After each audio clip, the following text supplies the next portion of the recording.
നിറങ്ങുന്ന കുട്ടികളും പെണ്ണുങ്ങളും ഛർദ്ദിച്ച് കുഴഞ്ഞ് ആശുപത്രി വരെ പോയിട്ടുള്ളവരെ ഞാൻ കൊണ്ട് ആട്ടോ കയറ്റി വിട്ടിട്ടുണ്ട്. കാരണം ഇത് ഇവിടുത്തെ മേയർ അറിഞ്ഞ് ചെയ്യുന്നതാണോ എന്ന് എനിക്ക് സംശയമുണ്ട്. കാരണം അവരെ കൊണ്ട് മുനിസിപ്പാലിറ്റിക്കാരെ കൊണ്ട് വെളുപ്പാങ്കാലത്ത് ഇവിടെ കൊണ്ട് തട്ടിക്കുന്ന ഈ സാധനങ്ങൾ ഉള്ള കടകളിലെല്ലാം മുനിസിപ്പാലിറ്റിക്കാർക്ക് ഇതാ ജോലി. രാവിലെ വെളുപ്പിനെ വന്ന് ഇവിടെ കൊണ്ട് തട്ടുവാണ്.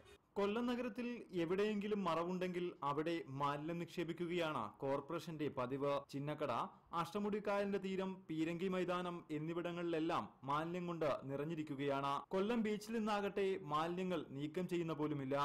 പകർച്ചവ്യാധികൾ പറന്നു പിടിക്കുമ്പോഴും കോർപ്പറേഷന് കുലുക്കമില്ല. ശരിക്കും പറഞ്ഞാൽ ഇവിടെ ഈ നഗര ശുചീകരണം എന്ന വിഷയം തന്നെ തികഞ്ഞ പരാജയം. എന്നാൽ മഴക്കാലപൂർവ്വ ശുചീകരണം തകൃതിയായി നടക്കുന്നുണ്ടെന്നാണ് കൊല്ലം മേയർ പറയുന്നത്. മഴക്കാലപൂർവ്വ ശുചീകരണവുമായി ബന്ധപ്പെട്ട് കൊല്ലം കോർപ്പറേഷൻ കഴിഞ്ഞ കാലങ്ങളിൽ നിന്നും കുറച്ചുകൂടി ഊർജ്ജസ്വലതയോടുകൂടി ഒട്ടേറെ കാര്യങ്ങളാണ് നടപ്പിലാക്കി വരുന്നത്. ഇപ്പം 100 തൊഴിലാളികളെ അധികമായി എടുത്തുകൊണ്ട് എല്ലാ സോണലുകളിലും എല്ലാ ഓടകളും കോരി വൃത്തിയാക്കുകയും അതുപോലെ തന്നെ കാടുകളും അതുപോലെ മറ്റ് മാലിന്യങ്ങളൊക്കെ മാറ്റിയെടുക്കുന്ന തരത്തിലേക്ക് നല്ല സജീവമായ പ്രവർത്തനമാണ് എല്ലാ സോണലിലും ആരംഭിച്ചിട്ടുള്ളത്. കൊല്ലം കോർപ്പറേഷന്റെ മഴക്കാലപൂർവ്വ ശുചീകരണ പ്രവർത്തനങ്ങൾ താളം തെറ്റിയ നിലയിലാണ്.